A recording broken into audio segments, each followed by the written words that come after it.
Hello friends, welcome back to my channel moral education Rekha P.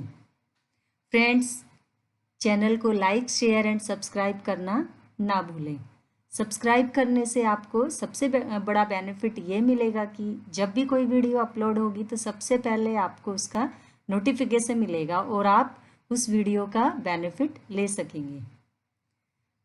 अब अपने main मुद्दे पर आ जाते हैं। Friends, this is second video of English pedagogy, which is about CTET, MPTET, UPTET, RTET, etc. Level 1 and 2 both. This will definitely help you in these exams preparations, which is explained by me very clearly. Friends, इससे पहले एक और important बात मैं यहाँ बताना चाहूँगी कि मैंने कुछ क्वेश्चन डाले हैं जो मैंने एक्सप्लेन नहीं किए हैं, वो आपका होमवर्क है। तो वो क्वेश्चन आप कहाँ से सॉल्व करेंगे? मेरे फर्स्ट वीडियो पे जाइए जो कि इंग्लिश पेडागोजी के नाम से है, मोरल एजुकेशन रेखा पी पर। वहाँ आप उस वीडियो को अच्छे से देखिए और उन क्वेश्चन के आंसर मुझे कमेंट बॉक्स में आप लिखकर भेज सकते हैं। इससे आपका रिविज़न भी हो जाएगा। Without wasting any time, let's start the video. Question number 1. When young learners seem to lose interest in a lesson, the teacher should. जब बच्चा या स्टूडेंट अपना इंटरेस्ट खोने लग जाता है लेसन के अंदर, यानी कि जब बच्चा लेसन के अंदर इंटरेस्ट ना ले तो टीचर को क्या करना चाहिए? फर्स्ट है ask them to sit quietly for some time, यानी कि बच्चे को कुछ देर के लिए बोल दें कि वो चुपचाप बैठ जाए। सेकंड है allow them to go out and play, यानी कि उसे परमिशन दे कि आप बाहर जाइए और खेलिए, यानी कि बाहर जाकर खेलने की परमिशन दें। थर्ड है ask them to sleep for a while, यानी कि बच्चे को ये बोले कि भाई तुम कुछ देर के लिए सो जाओ।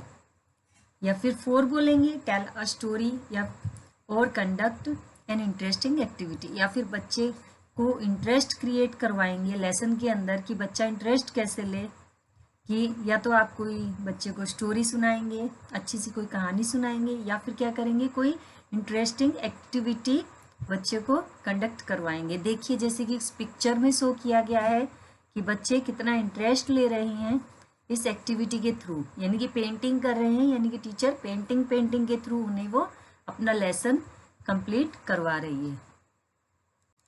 Let's move on. Question number 2. What is taught is not what is learned because.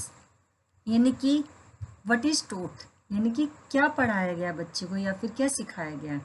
is not वो जरूरी नहीं है कि बच्चे को क्या सिखाया गया। what is learned यानी कि वो जरूरी है कि बच्चे को क्या सिखाया गया, यानी कि ये जरूरी नहीं कि बच्चे को क्या पढ़ाया गया, जरूरी ये है कि बच्चा क्या सीख रहा है। बिकॉज यानी कि कौन सा ऑप्शन यहाँ पर वर्क करेगा हमारा? अ टीचर और learner can never fully master any discipline, इनकी कोई भी एक टीचर या फिर लर्नर किसी भी डिसिप्लिन के अंदर मास्टर नहीं हो सकता है। इसका ये बोलना है फर्स्ट पॉइंट का। सेकंड क्या बोलता है? Students pay attention during informal discussion, यानी कि बच्चे किस चीज़ के ऊपर ध्यान दें? इनफॉर्मल डिस्कशन के ऊपर, यानी कि जो डिस्कशन चल रहा है टॉपिक से रिलेटेड हो, टॉपिक से रिलेटेड आपका क्या होगा? टॉपिक से रिलेटेड ही डिस्कशन होगा, तो बच्चे उसकी तरफ फोकस करें। या फिर थर्ड है students possess different abilities personalities and come from a variety of backgrounds, या फिर थर्ड होगा इसका स्टूडेंट्स क्या करते हैं, काफ़ी मतलब कि डिफरेंट एबिलिटीज़ रखते हैं और पर्सनैलिटीज़ भी बच्चों की डिफरेंट होती है स्टूडेंट्स की, और वो अलग अलग वैरायटी के बैकग्राउंड से बच्चे यहाँ पर आते हैं। फोर्थ है अ टीचर्स सोशियो इकोनॉमिक लेवल में differ widely from the students, और बच्चों का क्या है सोशियो इकोनॉमिक लेवल है वो क्या डिफर करता है, यानी कि हर कोई बच्चा एक ही बैकग्राउंड से नहीं आता है, कोई पुअर बैकग्राउंड से आता है, यानी कि पुअर फैमिली से आता है, कोई नॉर्मल यानी कि मिडल फैमिली से आता है, तो कोई रिच फैमिली से आता है। तो ये क्या है हमारा, ये भी स्टूडेंट्स के अंदर डिफर करता है। तो अब ये बताइए कि इसका करेक्ट ऑप्शन क्या होगा। चलिए आपको कुछ समय का समय देते हैं और सोचिए तब तक क्या होगा करेक्ट आंसर। आई थिंक आपने गेस कर ही लिया होगा। चलिए मैं भी आपको बता देती हूँ इसका करेक्ट ऑप्शन क्या होगा। इसका करेक्ट आंसर है स्टूडेंट्स possess डिफरेंट एबिलिटीज। आपका ये वाला आंसर यहाँ पर करेक्ट होगा, मीन्स यानी कि थर्ड वाला जो ऑप्शन है आपका ये यहाँ पर सही जाए, इसी क्वेश्चन के ऑप्शन के साथ जाएगा।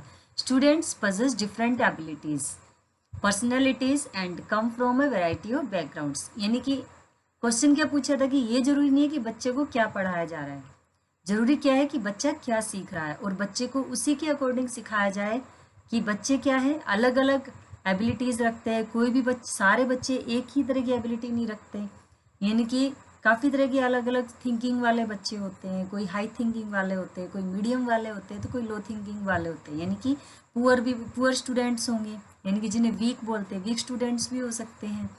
हाँ, और क्या बोलते हैं, जिनकी पर्सनैलिटी अच्छी हो वो भी हो सकते हैं यहाँ पर। और क्या है, और बच्चे क्या है अलग अलग बैकग्राउंड से आते हैं, इसलिए बच्चे को उनकी बैकग्राउंड के अकॉर्डिंग, उनकी थिंकिंग के अकॉर्डिंग, उनकी डिफ्रेंसिएशन के अकॉर्डिंग ही बच्चों को ज़्यादा से ज़्यादा क्या कराया जाए, कोई भी चीज़ टोट कराई जाए, यानी कि लर्न कराई जाए।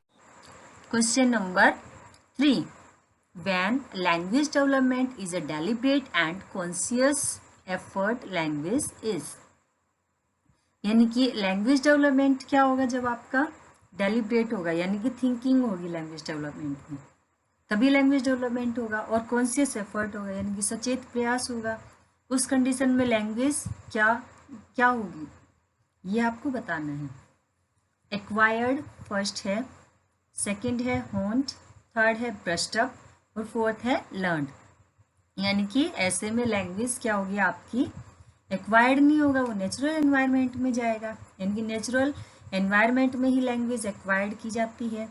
ठीक है, सेकंड होन्ड, इसका कोई मीनिंग ही नहीं है। थर्ड ब्रश्ड अप, इसका भी इससे कोई लिंक नहीं है। अब नाउ फोर्थ आपका आंसर बचता है, fourth is the correct option, यानी कि यहाँ पर लर्नड आपका आएगा। इस कंडीशन में क्या होगी आपकी लैंग्वेज लर्नड होगी। Next is question number 4, when a child learns a language naturally without much practice, it is called। जब कोई बच्चा कोई भी लैंग्वेज को नेचुरली सीखता है, यानी कि उसको कोई सिखाता नहीं है, अपने आप सीखता है। विदाउट मच प्रैक्टिस, यानी कि उसे ज़्यादा प्रैक्टिस की ज़रूरत नहीं होती, अपने आप ही वो सीखता है। तो यहाँ पे कौन सा ऑप्शन सही होगा इसके साथ, इसका क्या आंसर होगा। फर्स्ट है लैंग्वेज एडेप्टेशन, सेकंड है लैंग्वेज लर्निंग, थर्ड है लैंग्वेज एक्विजिशन, फोर्थ है लैंग्वेज जनरलाइजेशन। अब आप आंसर सोचिए क्या हो सकता है इसका। देखिए क्वेश्चन क्या बोल रहा है कि नेचुरल एनवायरनमेंट में जब लैंग्वेज लर्न की जाती है और विदाउट एनी एफर्ट, यानी कि विदाउट मच प्रैक्टिस, ना तो उसे ज़्यादा एफर्ट लगाना पड़ेगा यहाँ पर और ना ही ज़्यादा उसे ज़्यादा प्रैक्टिस करनी पड़ेगी, तो उस कंडीशन में क्या होगी लैंग्वेज आपकी लैंग्वेज एक्विजिशन होगा, यानी कि लैंग्वेज एक्वायर्ड हो रही है, तो इस कंडीशन में आपका क्या होगा लैंग्वेज एक्विजिशन होगा। ये तो था आपका question number 4। Let's move on question number 5। Language is not, यानी कि लैंग्वेज नहीं है, ये बताना है।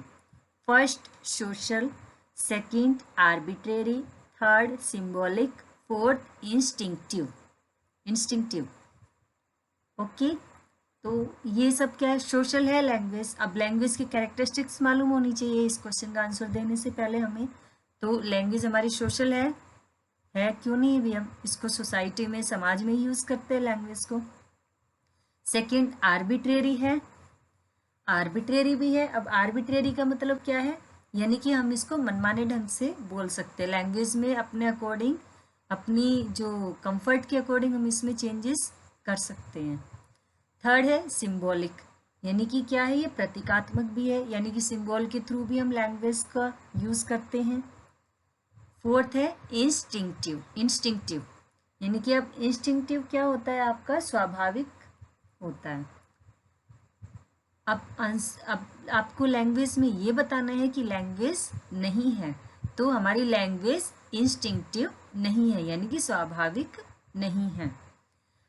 Next is question number 6। The major objective of learning English at primary level is. अब मेजर ऑब्जेक्टिव बताना है टीचिंग ऑफ इंग्लिश का, कहाँ पर, प्राइमरी लेवल पर बताना है। फर्स्ट है knowing the grammar of English, second है scoring good marks in the exams, third है using English in different situations of life, fourth है speaking English in British accent. First क्या बोला है कि यानी कि इंग्लिश की ग्रामर को जानना, यही हमारा मेजर ऑब्जेक्टिव है। सेकंड है scoring good marks in the exam, सिर्फ एग्जाम के अंदर गुड मार्क्स स्कोर करना। थर्ड है using English in different situations of life, यानी कि लाइफ की अलग अलग सिचुएशंस में इंग्लिश को यूज़ करना। फोर्थ है speaking English in British accent, यानी कि उसी तरह से इंग्लिश को बोलना जिस तरीके से ब्रिटिश लोग बोलते हैं। तो ये हमारा मेजर ऑब्जेक्टिव पूछा है यहाँ पर, इस बात का हमें अच्छे से ध्यान रखना, major objective at primary level. तो इसका करेक्ट ऑप्शन क्या होगा, option number third, using English in different situations of life, यानी कि हमारा मेजर ऑब्जेक्टिव यही रहता है प्राइमरी लेवल पर बच्चों को इंग्लिश सिखाने का कि वो इंग्लिश को अपनी लाइफ की डिफरेंट सिचुएशंस में यूज कर सकें। Next is question number 7, a good teacher is one who, यानी कि एक अच्छा टीचर कौन है, gives them ample opportunities to learn, second है gives them useful information, third है explain concepts and principles, fourth है gives printed notes to students. यानी कि फर्स्ट ऑप्शन क्या बोलता है, एक अच्छा टीचर कौन है, वह है gives them ample opportunities to learn, यानी कि बच्चों को सीखने की प्रचुर मात्रा में, यानी कि पर्याप्त अवसर देता है सीखने के लिए, बच्चों को सीखने के पर्याप्त अवसर दे। सेकंड है गिव्स देम यूजफुल इंफॉर्मेशन, यानी कि बच्चों को सिर्फ और सिर्फ यूजफुल इंफॉर्मेशन ही देता है। थर्ड है explains concepts and principles, concept और प्रिंसिपल्स को एक्सप्लेन करता है। फोर्थ है gives printed notes to students, बच्चों को प्रिंटेड नोट्स देता है। तो अच्छा टीचर कौन होगा यहाँ पर, अच्छा टीचर वो होगा जो अपने बच्चों को सीखने के लिए ज़्यादा से ज़्यादा, यानी कि पर्याप्त या फिर प्रचुर मात्रा में बच्चों को अवसर दे, यानी कि first one is the correct answer. Motivation is an important factor in language learning, for example motivation language learning का इम्पोर्टेंट फैक्टर है इन क्लास 6, यानी कि हमें 6th क्लास के अकॉर्डिंग बताना, मे बी डन, इसको कैसे किया जा सकता है। यूज़ ऑफ विजुअल डिवाइसेस, यानी विजुअल डिवाइसेस का यूज़ करना, विजुअल डिवाइसेस कौन से होते हैं जिन्हें हम बच्चों को दिखा सकते हैं, एंड गेम या फिर गेम, फॉर एग्जाम्पल एक्सरसाइजेस, यानी कि एक्सरसाइज वाले गेम। सेकेंड है use of mother tongue as the medium, यानी कि मदर टंग का मीडियम के रूप में यूज़ करना। थर्ड है systematic analysis and use of structure, यानी कि सिस्टमेटिक एनालिसिस करना और स्ट्रक्चर का यूज़ करना। फोर्थ है memorisation and use of necessary vocabulary, memorisation करना यानी कि बच्चों को रट्टा लगवाना या रटवाना, और या फिर और क्या बोल सकते हैं इसके साथ साथ हम यूज़ ऑफ नेसेसरी वोकेबलरी का यूज़ करना। अब आप थोड़ा सोचिए इस क्वेश्चन का आंसर। इसका करेक्ट ऑप्शन होगा use of mother tongue as the medium, यानी कि बच्चों को उन्हीं की मदर टंग में कोई भी चीज़ अगर सिखाई जाए तो वो अच्छे से सीखते हैं और मोटिवेशन का काम भी वो लैंग्वेज उनके लिए करती है।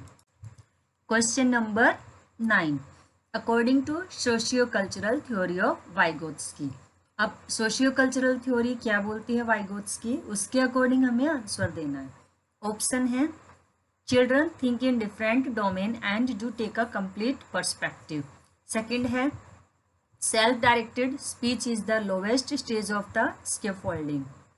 थर्ड है children can think in abstract terms if abstract material is provided at a lower age.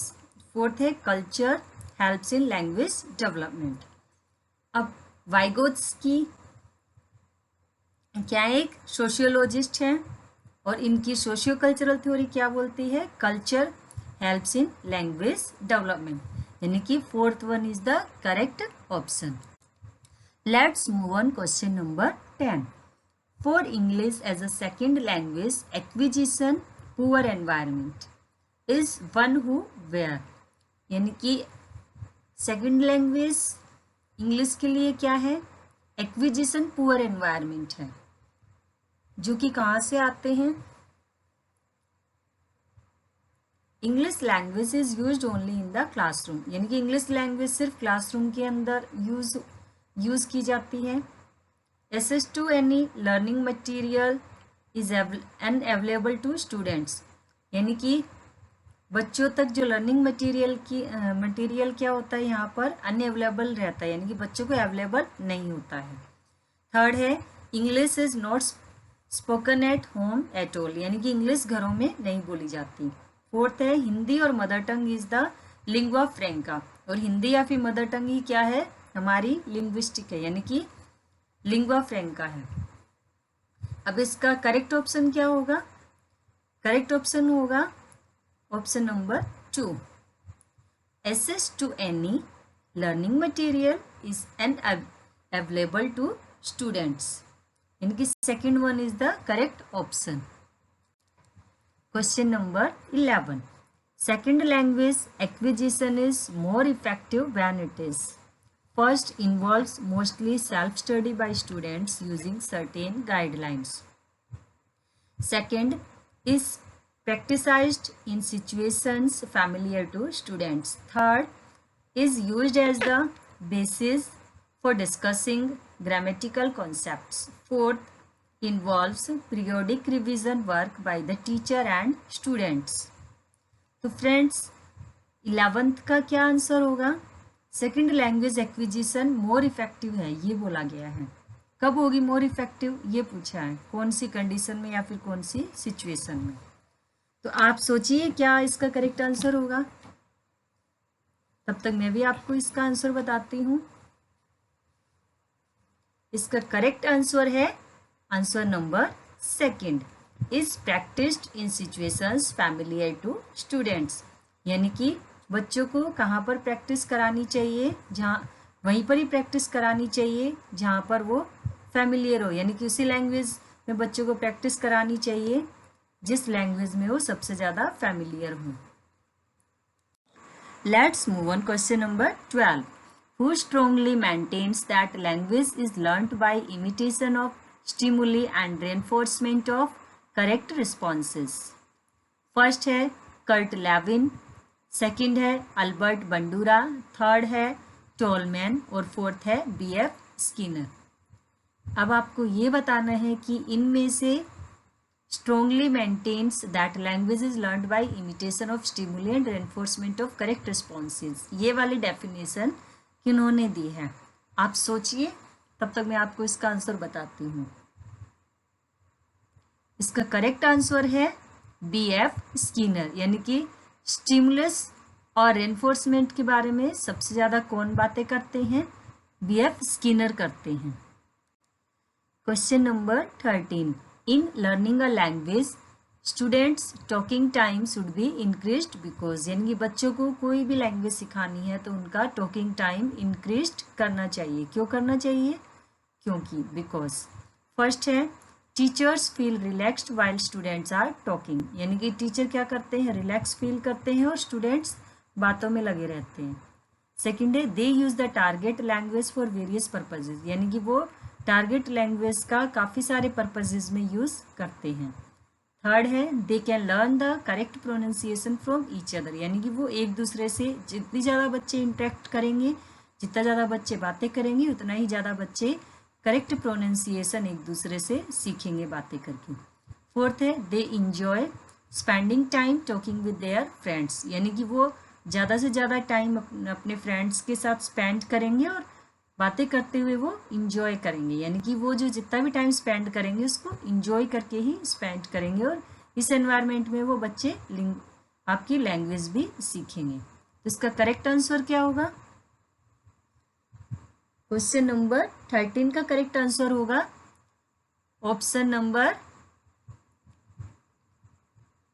Number second, they use the target language for various purposes, यानी कि बच्चे अपनी टारगेट लैंग्वेज का वेरियस पर्पसेस के लिए यूज़ करेंगे, यानी कि काफ़ी सारे अलग अलग उद्देश्यों के लिए टारगेट लैंग्वेज का यूज़ करेंगे। Next is question number 14। Stephen Krashen's theory of second language acquisition does not consist of, यानी कि स्टीफन क्रासन्स की थ्योरी सेकेंड लैंग्वेज के ऊपर है, एक्विजिशन की थ्योरी वो क्या कंसिस्ट नहीं करती, ये बताना है हमें। फर्स्ट है the acquisition learning hypothesis, second है the natural order hypothesis, third है the learnability hypothesis and fourth one है द इनपुट हाइपोथेसिस। तो इसका करेक्ट ऑप्शन क्या होगा? Third will be the correct option, means the learnability hypothesis Stephen Krashen's की theory of second language acquisition को consist नहीं करती है, बाकी सारी करती हैं। Let's move on question number 15।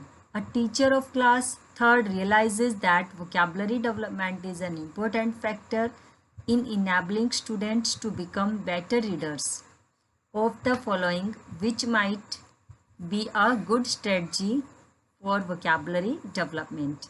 यानी कि एक टीचर है 3rd क्लास की, वो क्या रियलाइजेस करती है? वोकैबुलरी डेवलपमेंट के लिए क्या इंपॉर्टेंट फैक्टर है कि बच्चों को इनेबल बनाया जाए, उसके योग्य बनाया जाए, अच्छा बनाया जाए उसके उस स्किल के अंदर बच्चों को, और इनके अंदर से कौन सी स्ट्रेटजी अच्छे से काम करेगी, किस चीज़ के लिए? वोकैबुलरी डेवलपमेंट के लिए। फर्स्ट है students memorise extensive word list of synonyms and antonyms. Second, students consult a dictionary whenever they come across a new words. Third है students learn to use the context to guess the meaning of new words. And fourth है student consult a dictionary whenever they come across a new word। यानी कि इनमें से कौन सा correct option होगा? इसका करेक्ट ऑप्शन होगा students learn to use the context to guess the meaning of new words, यानी कि टीचर को थर्ड आपका करेक्ट ऑप्शन होगा, टीचर को थर्ड ऑप्शन वाली ही स्ट्रेटजी यूज़ करनी चाहिए, यानी कि बच्चों को मीनिंग गैस करने का क्या देना चाहिए? यहाँ पर बच्चों को अपॉर्चुनिटी देनी चाहिए कि बच्चे नए मीनिंग का, नया जो कोई भी वर्ड है उसका मीनिंग बच्चे गैस करना सीखें। Let us move on question number 16. Which of the following is suitable for making students responsible for their own learning? First है using technology to chat and network. Second, encouraging students to ask more and more questions. Third, giving a lot of homework, project work and assignments to improve language skills of students. And D, discouraging students from making decisions about how they learn best. अब आप सोचिए इस question का best suitable answer क्या होगा। अब question क्या पूछा है उसको एक बार समझ लेते हैं।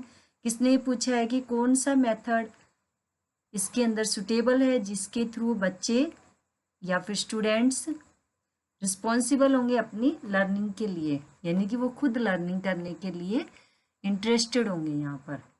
तो फर्स्ट क्या बोला था इसने? Using technology to chat and network. अगर वो टेक्नोलॉजी का यूज़ करते चैट एंड नेटवर्क के लिए, ये तो सही है ही नहीं। फिर है सी वाला ऑप्शन, अगर उन्हें खूब सारा होमवर्क दे दिया जाए, प्रोजेक्ट वर्क दे दिया जाए या फिर असाइनमेंट्स दे दिया जाए अपनी लैंग्वेज स्किल्स को इम्प्रूव करने के लिए, तो ये भी सही नहीं है। डी है डिस्करेजिंग स्टूडेंट्स, यानी कि डी वाला ऑप्शन तो किसी भी हालत में सही नहीं है क्योंकि ये तो स्टूडेंट्स को डिस्करेज कर रहा है। तो इसका करेक्ट ऑप्शन है answer number B, encouraging students to ask more and more questions. Next is question number 17। The constructivist approach to learning means. First option है teaching rules of grammar and consolidating through rigorous practice. Second है helping learners acquire new vocabulary by studying literature intensively. Third है teaching new words and structures using a variety of audio-visual aids followed by practice through drill. And fourth one है involving the students in a variety of activities to encourage them to learn new words and structures by accommodating them with those that they have already learned through a process of discovery. अब इनमें से हमें communicative approach का meaning बताना है। तो अगर grammars के रूल्स को लर्न किया जाए तो ये इसके अंदर नहीं आएगा। फिर सेकंड ऑप्शन क्या बोलता है, वोकैबुलरी के थ्रू बच्चों को लर्निंग में हेल्प की जाए या लिटरेचर को इंटेंसिवली पढ़ाया जाए यानी कि डीपली पढ़ाया जाए, ये भी नहीं आएगा। फिर थर्ड है टीचिंग न्यू वर्ड्स, अब बच्चों को नया वर्ड्स या स्ट्रक्चर बताया जाए ऑडियो विजुअल एड्स का यूज़ करते हुए, प्रैक्टिस थ्रू ड्रिल यानी कि प्रैक्टिस कराई जाए यानी कि ड्रिल के जरिए। फिर नेक्स्ट है आपका डी यानी कि इसका करेक्ट ऑप्शन क्या होगा, fourth one, involving the students in a variety of activities to encourage them to learn new words and structures by accommodating them with those that they have already learned through a process of discovery। यानी कि बच्चे जितनी ज़्यादा activities के through involve होंगे वो encourage करेंगे, यानी कि खुद ब खुद कोई भी चीज़ लर्न करने के लिए वो अंदर से प्रोत्साहित होंगे, अंदर से खुद ब खुद मोटिवेट होंगे नए वर्ड्स को लर्न करने के लिए, स्ट्रक्चर्स को लर्न करने के लिए जो कि उन्हें दिए गए हैं। और ये सब किसका पार्ट है, ये सब वो किसके जरिए करेंगे, डिस्कवरी के थ्रू करेंगे। Question number 18, when learners are engaged in a pair activity taking on roles of a doctor and a patient the activity is called. यानी कि जब लर्नर्स एंगेज होते हैं पेयर ऑफ एक्टिविटी में और रोल प्ले करते हैं डॉक्टर और पेशेंट का, तो उस एक्टिविटी को क्या बोलते हैं। डिक्लेमेशन first, second simulation, third exchanging notes and fourth one real activity. तो इसका करेक्ट ऑप्शन होगा साइमुलेशन या फिर सिमुलेशन, जैसे भी आप बोलना चाहो बोल सकते हो। Next is question number 19, gender stereotypes and bias among learners can be discouraged by. यानी कि जेंडर स्टीरियोटाइप्स और बायस अमंग लर्नर्स को किस तरीके से हम डिस्करेज कर सकते हैं ये बताना है। फर्स्ट है जेंडर स्टीरियोटाइप्स मीन्स लड़का लड़की में भेदभाव, यहाँ पर इस चीज़ से लिया गया। फर्स्ट है using text books which do not perpetuate such beliefs, यानी कि टेक्स्ट बुक्स का यूज़ करेंगे जो कि ऐसे बिलीव्स को परपिट्यूएट करते हैं। सेकेंड है creating an open and encouraging atmosphere in a mixed class, यानी कि ऐसा एनवायरनमेंट क्रिएट करेंगे जो कि ओपन हो और एटमोसफियर को एनकरेज करेंगे, यानी कि मिक्स क्लास हम यहाँ पे रखेंगे जिसके अंदर हम ओपन और एनकरेजिंग एटमोसफियर को मिक्स करके ऐसा एनवायरनमेंट क्रिएट कर सकते हैं। थर्ड है pressuring girls to learn cooking, यानी कि लड़कियों को कुकिंग करने के लिए उन्हें प्रेशराइज करेंगे, दबाव बनाएंगे। फोर्थ है enabling all learners to cook and sew irrespective of gender, यानी कि ऑल लर्नर्स जितने भी लर्नर्स हैं उनको हम कुक करने के लिए सक्षम बनाएंगे और इरिस्पेक्टिव ऑफ जेंडर के प्रति उन्हें स्यू करेंगे, यानी कि ऐसा कुछ सिखाएंगे। इसका करेक्ट ऑप्शन क्या होगा, इसका करेक्ट ऑप्शन होगा option number B, creating an open and encouraging atmosphere in a mixed class, यानी कि मिक्स्ड क्लास के अंदर हम ओपन एंड एनकरेजिंग एटमोसफियर को क्रिएट करेंगे। Next is question number 20, a child centred classroom is characterised, यानी कि चाइल्ड सेंटर्ड क्लासरूम की विशेषता क्या होगी ये बताना है। फर्स्ट है very passive teachers and active learners, यानी कि टीचर्स क्या होंगे यहाँ पर पैसिव होंगे और लर्नर्स एक्टिव होंगे। बी है अ variety of learning activities for the learners, यानी कि लर्नर्स के लिए वैरायटी ऑफ लर्निंग्स एक्टिविटीज़ होंगी, यानी कि लर्नर्स के लिए यहाँ पे क्या होंगी, काफ़ी सारी लर्निंग एक्टिविटीज़ की वैरायटी होंगी।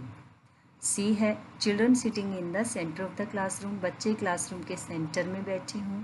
या फिर D children teaching other children under the supervision of the teacher, यानी कि बच्चे दूसरे बच्चों को पढ़ाएंगे टीचर की देख रेख में या सुपरविजन में।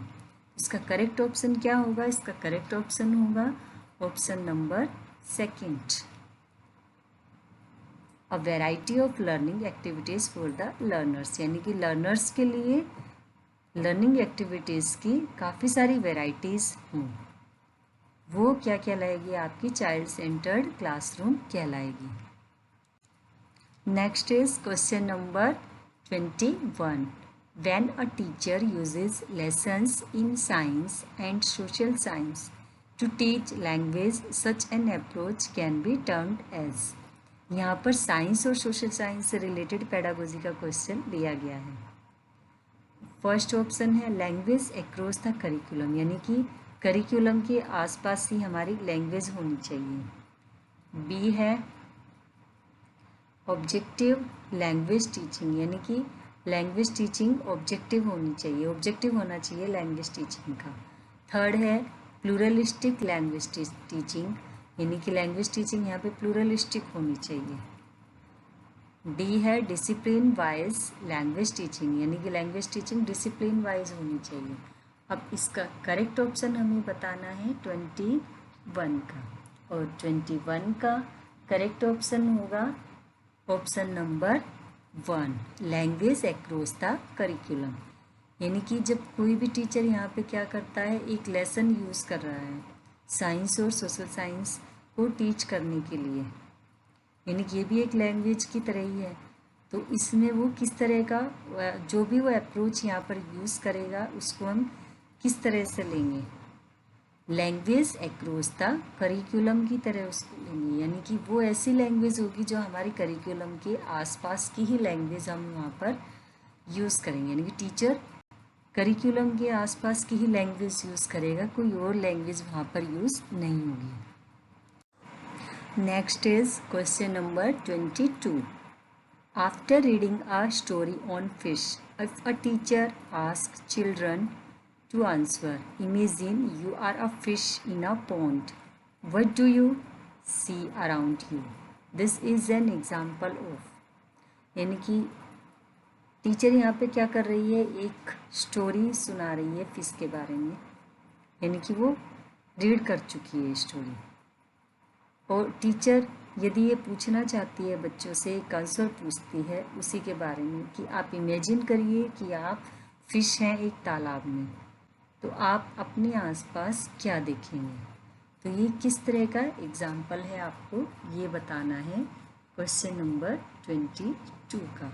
फर्स्ट ऑप्शन है मल्टीपल चॉइस क्वेश्चन, सेकंड है कॉम्प्रीहेंशन क्वेश्चन, थर्ड है क्लोज टाइप क्वेश्चन, और फोर्थ है open ended question. Multiple choice question क्या होंगे, ऐसा क्वेश्चन एक ऑप्शन होगा, उसके काफ़ी सारे आपके क्वेश्चन के ऑप्शन होंगे। फिर कॉम्प्रीहेंशन क्वेश्चन क्या होगा, एक पैसेज दे दिया जाएगा और उसी के ऊपर बेस्ड कुछ क्वेश्चंस दिए जाएंगे। थर्ड है क्लोज टाइप क्वेश्चंस, इनकी भी एक तरह का कॉम्प्रीहेंशन से थोड़ा अलग होता है। फिर है फोर्थ आपका ओपन एंडेड क्वेश्चन। अब आप इसका आंसर गैस करिए, इसका करेक्ट ऑप्शन क्या होगा, तब तक मैं आपको इसका आंसर बताती हूँ। तो आई थिंक आप लोगों ने इसका आंसर सोच लिया होगा, यानी कि सजेस्ट कर लिया होगा इसका आंसर क्या होगा। तो इसका आंसर होगा ओपन एंडेड क्वेश्चंस। अब ये ओपन एंडेड क्वेश्चंस क्या होते हैं, ओपन एंडेड क्वेश्चंस वो होते हैं जिनके एंड ओपन होते हैं, यानी कि अब एंड ओपन कैसे होंगे ये भी पता होना चाहिए हमें।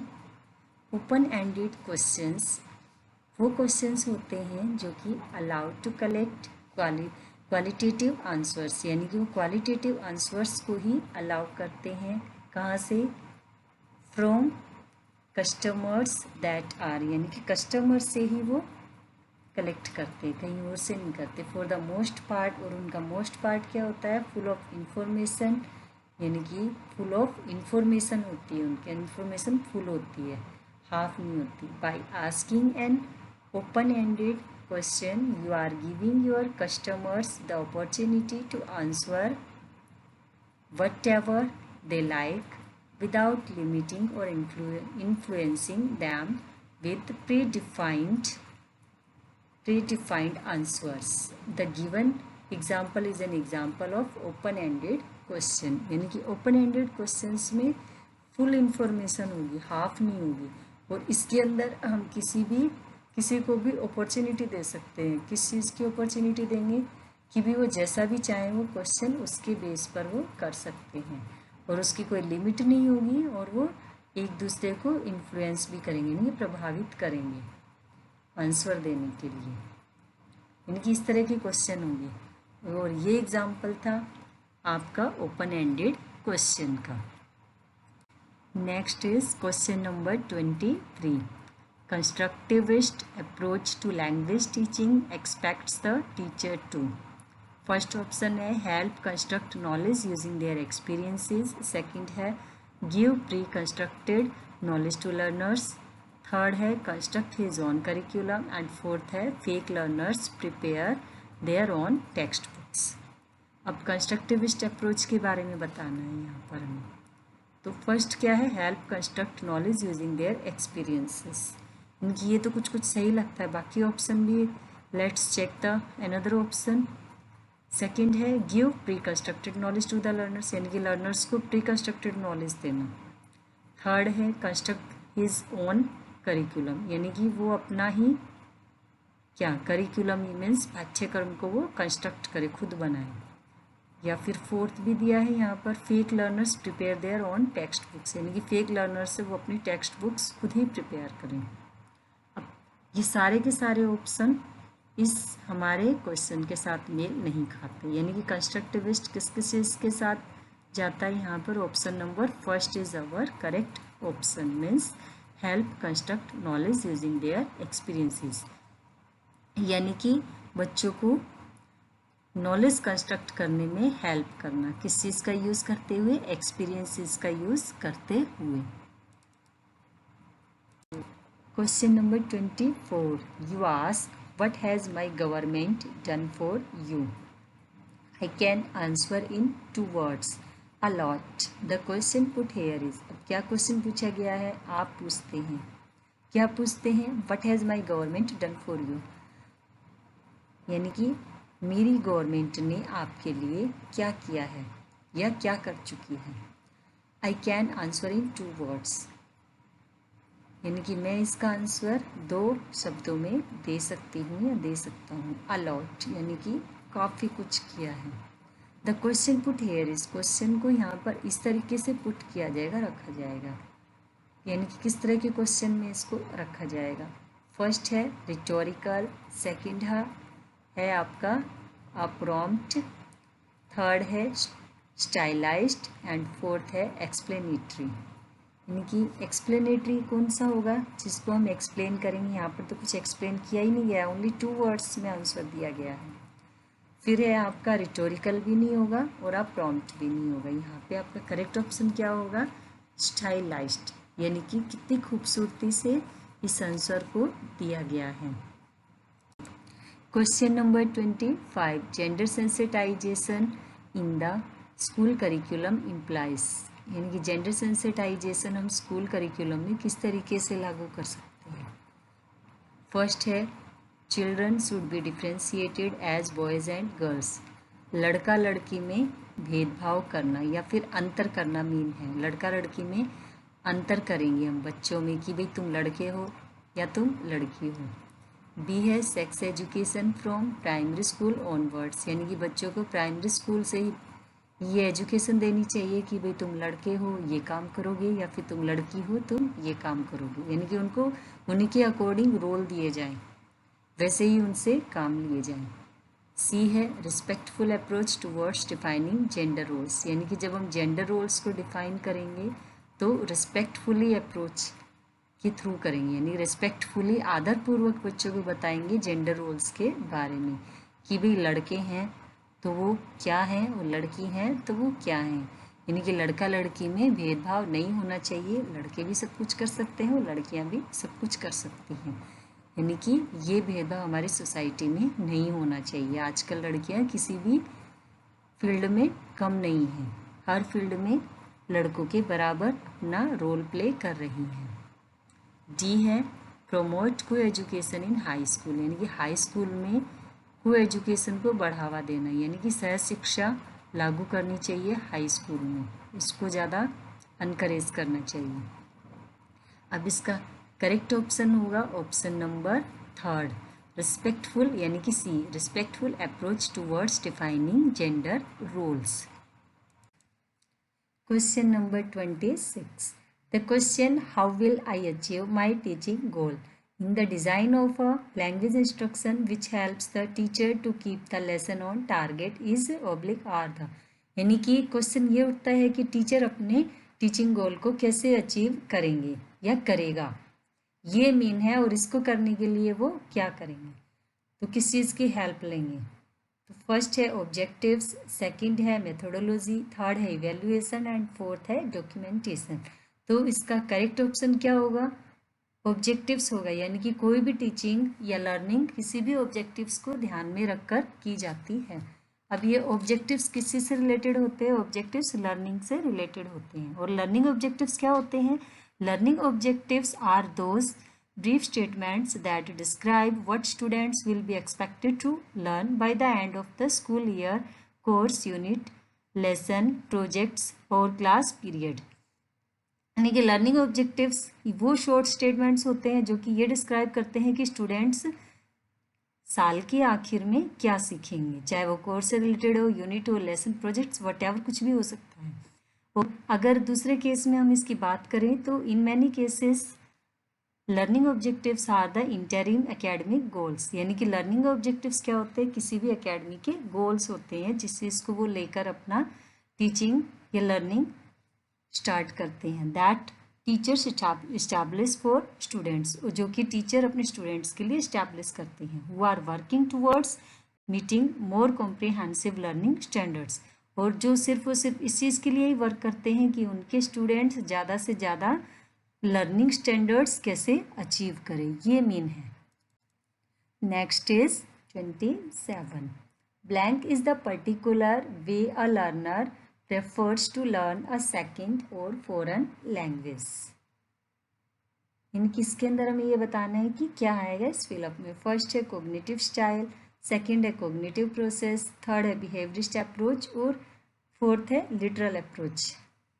अब देखिए आप इसको एक एक करके भी सेट करके देखेंगे तब भी हमारा सही आंसर निकल सकता है। कॉग्निटिव प्रोसेस क्या पर्टिकुलर वे हो सकता है, लर्निंग प्रेफर्स को सेकंड लैंग्वेज के प्रेफरेंस में नहीं हो सकता।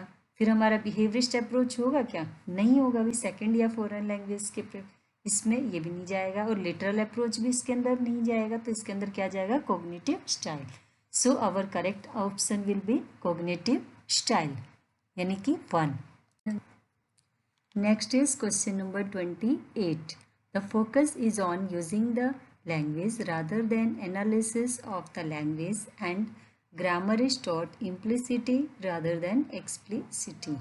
यानी कि हमारा किसी भी लैंग्वेज को यूज़ करते समय किस चीज़ पर फोकस रहेगा, एनालिसिस अगर हम उसका कर रहे हैं तो उसके अंदर इम्प्लिसिटी के ऊपर हमारा मेन फोकस रहेगा या फिर एक्सप्लिसिटी के ऊपर। तो हमारा फर्स्ट ऑप्शन है direct approach, second communicative approach, third grammar translation method and fourth है स्ट्रक्चरल अप्रोच। नाउ इसका करेक्ट ऑप्शन क्या होगा, second will be it's correct answer, means communicative approach. अब ये कम्युनिकेटिव अप्रोच क्या होता है हमें ये भी मालूम होना चाहिए। Communicative approach, it is based on the idea that learning a language successfully comes through having to communicate real meaning। यानी कि हमारा कम्युनिकेट अप्रोच क्या होगा, ये टोटली मेनली किस चीज़ के ऊपर बेन रहता है, ये लर्निंग अ लैंग्वेज, किसी भी लैंग्वेज को लर्न करने के लिए। और इसका क्या है, कोई भी कम्युनिकेशन या कम्युनिकेट अगर कोई करेगा तो वो रियल मीनिंग में सक्सेसफुली करेगा किसी भी लैंग्वेज के लिए। When learners are involve in real communication, अगर लर्नर्स हमारे इन्वॉल्व रहते हैं रियल कम्युनिकेशन में, their natural strategy for language acquisition will be used, उस समय में उनकी नेचुरल स्ट्रेटजी यूज़ करेंगे किस चीज़ के लिए, लैंग्वेज एक्विजिशन के लिए यहाँ पर करेंगे। And this will allow them to learn to use the language, और यही उनको किस चीज़ के लिए अलाउ करेगा कि वो अपनी लैंग्वेज को यूज़ कर सकें, या क्या करेंगे, लैंग्वेज को यूज़ करेंगे। Now question number 29, constructivist approach to learning does not emphasise, यानी कि कंस्ट्रक्टिविस्ट अप्रोच जो है लर्निंग को एम्फेसाइज नहीं करेगा, ये बताना इनमें से कौन सा सही है। फर्स्ट है that authentic task in a meaningful context should be used. Second है teaching as the transmission of knowledge from the enlightened to the enlightened. फिर नेक्स्ट है that learners construct knowledge for themselves. And फिर fourth one है knowledge construction instead of knowledge reproduction, यानी कि हमें constructive approach के point of view से क्या यहाँ पर एम्फेसाइज नहीं करेगा लर्निंग को, उस चीज़ को ध्यान में रखते हुए हमें आंसर करना है। तो इसका हमारा करेक्ट आंसर क्या होगा, आंसर नंबर सी, यानी कि आंसर नंबर सी क्या होगा, that learners construct knowledge for themselves, यानी कि लर्नर्स खुद के लिए नॉलेज को कंस्ट्रक्ट करेगा या करेंगे। तो ये यहाँ पर हमारा मीन है। Now last question of this video is question number 30, a learner centred class should not be one where, यानी कि लर्नर सेंटर्ड क्लास कौन सी नहीं होनी चाहिए, जहाँ पर नहीं होगा, क्या नहीं होगा ये बताना है हमें, नेगेटिव बताना है, यानी कि पॉजिटिव नहीं, लर्नर सेंटर्ड क्लास नहीं बतानी, कौन सी लर्नर सेंटर्ड क्लास नहीं होगी वो बताना है, जिसमें इनमें से कोई एक एक्टिविटी नहीं होगी। The learners should do the given exercise silently as silence is better for learning to occur, यानी कि लर्नर्स को कोई भी एक्सरसाइज साइलेंटली करने को दी जाएगी और वो उसे अच्छे से साइलेंटली कर सकते हैं, तो इससे लर्निंग अच्छे से होगी। ये वाला पॉजिटिव पॉइंट है, यानी कि लर्नर सेंटर्ड क्लास का पॉइंट है ये। सेकंड है the learners personal views and feelings are taken into consideration, यानी कि कुछ भी हम बच्चों को समझा रहे हैं तो उसको बच्चों के पर्सनल व्यूज़ भी लेना और उनकी फीलिंग्स को ध्यान में रखते हुए ही अगर लर्नर्स को कुछ कराया जाए तो वो ज़्यादा बेटर अच्छे तरीके से करेंगे, तो ये भी पॉजिटिव पॉइंट है लर्नर सेंटर्ड क्लास का। नेक्स्ट है सी वाला छोड़ के हम फोर्थ वाला देख लेते हैं, the teacher acts more as another participant in the learning process, यानी कि टीचर ज़्यादा अच्छे से एक्ट कर पाएंगे, यानी कि एक्टिविटी करा पाएंगे या कर पाएंगे अगर ज़्यादा से ज़्यादा पार्टिसिपेंट यहाँ पर पार्ट करेंगे लर्निंग प्रोसेस में। तो ये भी हमारी क्या है, लर्नर सेंटर्ड क्लास है। अब कौन सा नहीं बचता, सी वाला नहीं बचता, यानी कि थर्ड वाला ऑप्शन नहीं बचता है। The learners are intrinsically interested and are inclined to explore, यानी कि ये बात तो सही है, the learners are intrinsically interested, यानी कि लर्नर्स आंतरिक रूप से इंटरेस्टेड होंगे, ये बात तो सही है। एंड दूसरी तरफ ये क्या बोल रहा है, and are inclined to explore, यानी कि एक्सप्लोर करने के लिए यानी कि कुछ नया करने के लिए वो इंक्लाइंड, यानी खुद को झुका हुआ महसूस करेंगे या फिर खुद को प्रेशराइज महसूस करेंगे, तो ये हमारा क्या है, नेगेटिव पॉइंट है। So third one is the correct option of this answer. So these were the 30 question of this video.